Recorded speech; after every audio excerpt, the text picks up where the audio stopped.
Alright, what's up, guys? Welcome back to another video. So now we are in UCL week, right? You don't know, UCL just happened a couple weeks ago, and then it just feels really soon to have another UCL week as of right now. But the good thing is but actually it's good and bad at the same time. It's now only one day. This week, it's now only one day. Every team plays. So it's like you got to choose one game and you stick to that one, or you could just split screen it up and then watch 4 or 5 games at the same time. But I think the fixture that I'm going to be watching is probably Real Madrid Benfica because it seems like a good matchup. I mean, obviously Real Madrid going in are going to go in as favorites, but yeah, the Real Madrid Benfica. I mean, I'm also like a part-time Real Madrid fan. Yeah, I support two clubs. Big deal. Some people consider it illegal, but I support two clubs. I support Real Madrid and I support Manchester United. Y'all could probably understand that. I have a soft corner for Juventus, Al Nassr, Sporting, and Portugal. Yeah, I just like Cristiano Ronaldo, but yeah. So I'm a fan of two clubs. I'm a fan of Real Madrid and I'm a fan of Manchester United. So I watch all of Real Madrid games. I watch all Manchester United games. Basically, I watch every single game, like every single Premier League game. I'm just unemployed. I'm just unemployed, right? So yeah. So obviously, out of all the games, where I'm going to be watching Real Madrid Benfica. Let's just take a look at what all the fixtures are for Wednesday, right? We got Ajax Olympiacos, we got Arsenal Kara Almaty, we got Bilbao and Sporting, we got Atletico Madrid and Bodo Glimt. Hopefully, I'm pronouncing that right. Barca and Copenhagen, we got Leverkusen and we got Villarreal. Uh, Real. We got Benfica, Real Madrid. We got Dortmund, Inter. We got Club Brugge, Marseille. We got Frankfurt and Spurs. We got Liverpool and Karabag. We got Man City and Galatasaray. We got Monaco, Juve, Pafos, Slavia Prague, PSG, Newcastle, PSV, Bayern, Napoli, Chelsea, Union Saint Galois. I'm not even gonna try to pronounce that. And Atalanta, right? We got those games coming up. All of them, just seem like not like big. It's not like two giants are playing or anything. So it's just normal games, just like a normal day. But really important for probably the top eight, right? So let's just take a look at who the top eight are as of right now. It's Arsenal, Bayern Munich, Liverpool, Spurs, PSG, Newcastle, Chelsea, Barca. Yeah, it looks like a really tight race, right? Real Madrid probably could, probably they're going to sneak in a win against Benfica, so I'm expecting that. So it's going to go up to 18. I think Arsenal are gonna sneak in a win against Almaty. Bayern the same against PSV. So I think the top three, I think the top four stays as it is. Um, and I'm doubtful about Spurs. I don't know who are Spurs playing in. Spurs play. I forgot who Spurs played. Oh, they play Frankfurt. Yeah, I mean Frankfurt's. I mean, I've not been watching Bundesliga too much, but looking at Frankfurt's record, it's like their defense has been in shambles this season. Right, they've been conceding too many goals, and the problem with Spurs right now is the goal part of it. So I don't know. It's going to be a good matchup. Like it's a matchup against a bad defense and a bad attack, right? So that's going to be a quite an interesting game between PSG Newcastle. Also, they're tied on points and goal difference. Surprisingly, PSG have a plus 10 goal difference, and so do Newcastle. So it's going to be interesting who goes. It's like the winner either gets sixth or seventh position. I, let's cut that out. Yeah, let's cut that out part. Right? Yeah.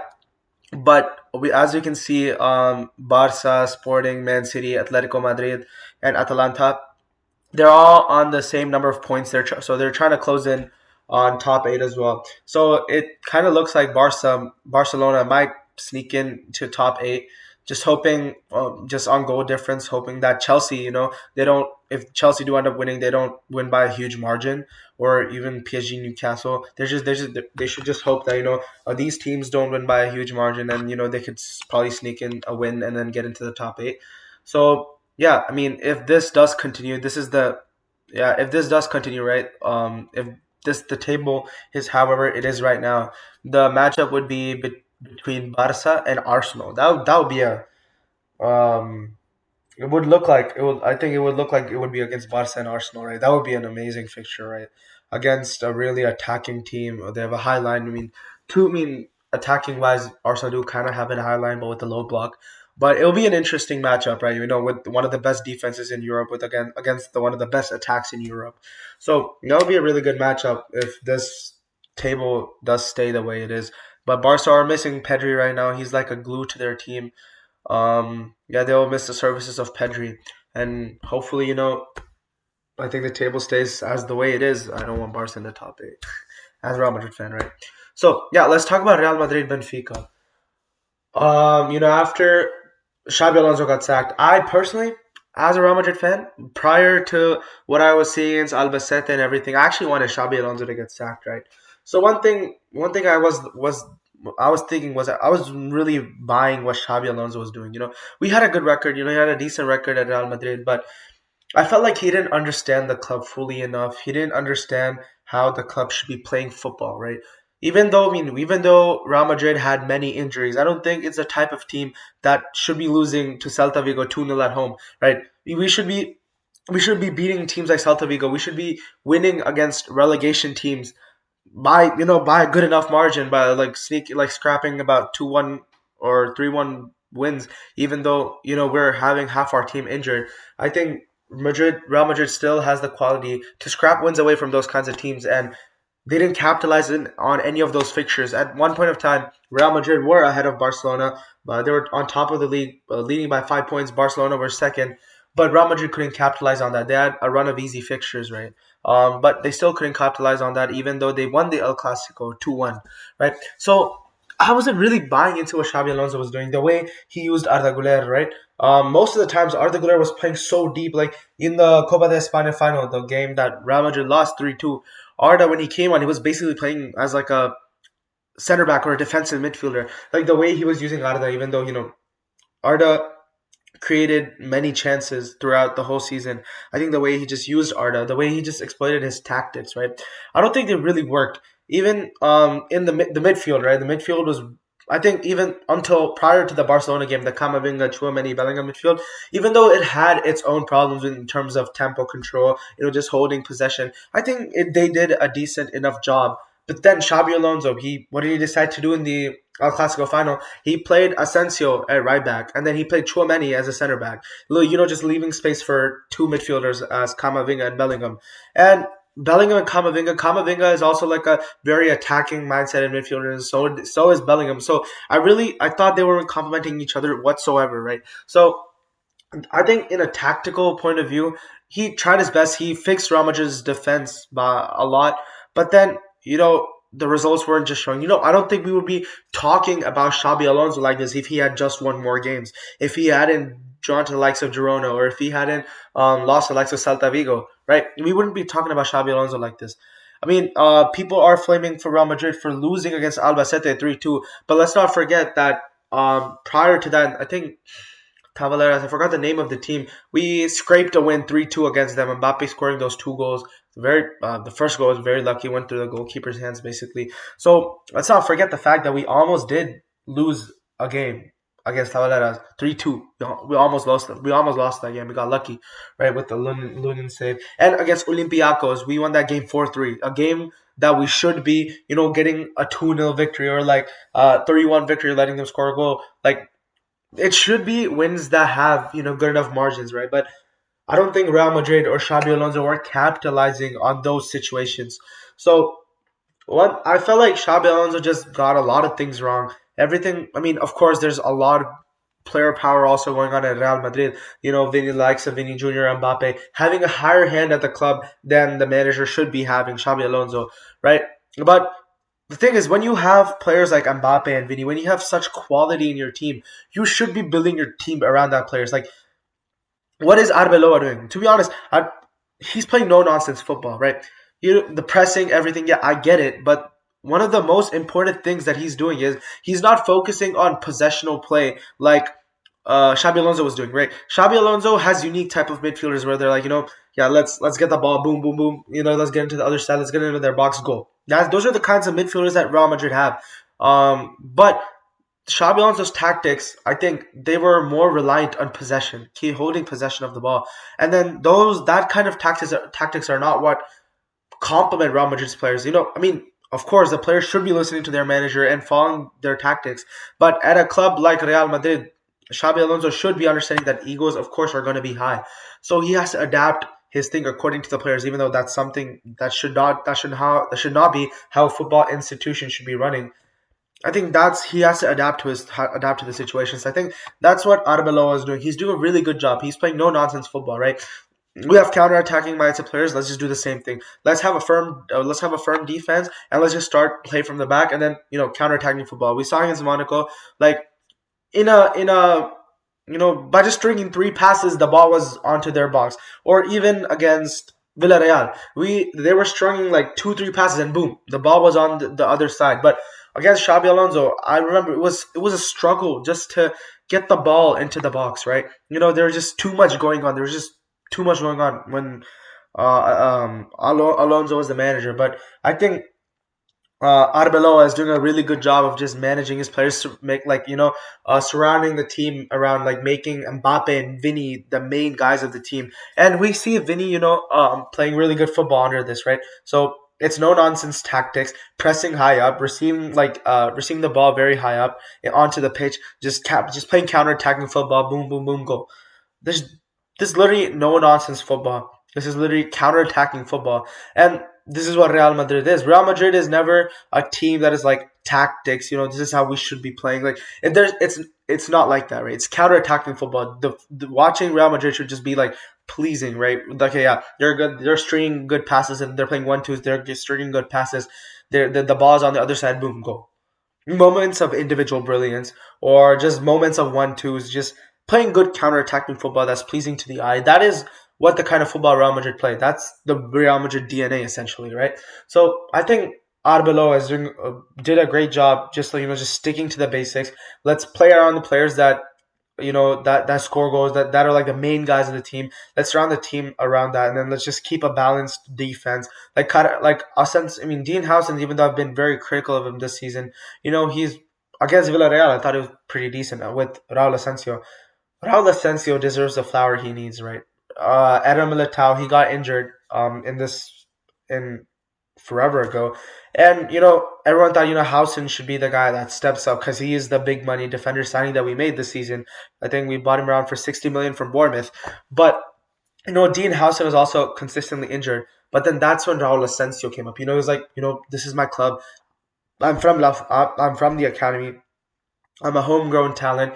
I should be proving my worth. I should be showing that I am a Real Madrid defender. I should be starting in, week out for Real Madrid, and he proved exactly that in the span of the few in the last few months. Right? He's like, yeah, I'm him. Like I should be starting week in week out for Real Madrid. And then his performances have been backing his attitude. He's been even though he had an average game against Barcelona, I think every other game he stepped up his game. He's giving constant 7 out of 10s defensive wise. And I think even in his offensive side of his game, I think he's really upping his game, right? I think against Villarreal, I remember he strung a pass from all the way back to Vinny Jr. He's really upping his game defensive wise as well. I mean, offensive wise, I remember his assist to Mbappe against Man City. I think he played a ball over and then Mbappe received it and then he chipped it over Ederson. And then that's when Real Madrid, opened up their account or something. I forgot. But then, Asensio is also very good, long ball passing center back. He's basically a no nonsense center back, receiving the ball very hard. He reminds me, a lot of people compare him to Ramos, but he kind of does remind me of Pepe, the aggressiveness, the mentality. It's like Ramos ball playing wise and Pepe defensive wise. Yeah, Asensio, I think he should once Militao is there. I think they should give him a chance alongside Militao and then try him and Housen out because I don't think Militao is a good long term option. Right, he's constantly injured, even though he's just 26 or 27. I forgot. Militao, he's still constantly injured. We can never really rely on him, right? So Asensio, I think he should stay at the club, obviously, and I think he should be starting alongside Militao with the kind of games that he's been playing. So yeah, really, he deserves all the props. He deserves all the flowers, right? Asensio. So one more thing, I think Real Madrid going into this summer, what kind of players do they need to sign? One thing that Real Madrid are definitely missing is the tempo setting kind of midfielders like a Pedri or someone like that, right? It'd be great, if they sign someone, that's really good in the midfield. That's just good at slowing things down, holding the pace of the game, just dictating plays. I think that's one they need to sign a midfielder like that, and then definitely a couple of defensive backups. What I think is Real Madrid do have enough defensive quality in the likes of Asensio or Housen, right? They do have enough defensive quality in Militao, but the thing is, they just need to sign a couple center backs that are just there, right? One option I really like is probably Gonzalo Inacio. He's pretty young. He's very good. He starts for Portugal almost every single game. I think he would be a good option, but I think they're also linked to Schlotterbeck. I mean, Schlotterbeck is one of the best center backs in the world, and he's a really good ball playing center back as well. But the only problem I have with Schlotterbeck is that he's also kind of injury prone, like Militao. You can't expect him and Militao to stay fit all the time. That just puts some more burden on the likes of Asensio Hassan again, right? So I think Madrid should just think about just having defensive reinforcements, just defensive depth, instead of buying actual like starters, big money signings or something like that. It'd be just great if they have a couple of defensive reinforcements, a couple of midfield reinforcements, right? And get Fran Garcia out of the team and get a decent. Actually, what happened to Victor Valdepeñas? He started that game, but then he disappeared after that. He has not even been in the squad list whatsoever. So yeah, maybe try to look for some. I think Sergio Sestre, the midfielder. I think Arbeloa said that he's the best six in Spain. So I mean, we only seen him against Albacete. I don't think he was even that bad against Albacete, but I want to see him play some more games. That's what I really like about Barcelona, right? They gave a lot of chances to La Masia, whether it was due to financial troubles or whatever. They have a quality academy, and I do think La Fabrica is also an academy that has a lot of quality. And then we should give more chances to the academy players, and then just show what Real Madrid is, right? Just show, yes, this is Real Madrid. We represent the Real Madrid badge. This is what Real Madrid is, right? Right. So yeah, that's my opinion on Real Madrid. Um, I'm not completely sure about Benfica, but I haven't. I mean, of course, I've not watched them. I'm not gonna act like I'm a Benfica expert or whatsoever. But Pavlidis has been on great form this season. I was just looking at it. I think he scored 2 goals in his last game. This season, he already has like 19 goals and 4 assists, 23 GS. So props to him, right? What happened to Richard Rios? I think Jose Mourinho. A lot of Benfica fans said that Jose Mourinho really liked Richard Rios, but then I've not been seeing him in the starting lineups. I don't know if he's injured or not, but what happened to him? Let me know. Right. So yeah, that's what I think about Real Madrid and Benfica. So let's see what happens. I think Real Madrid should get an easy win out there. Just go out there, just play no nonsense football like they did against Monaco, get a result, come out, and then just take the 3 points and then retain their top 8 spot. So yeah, thank you for watching, like, and subscribe.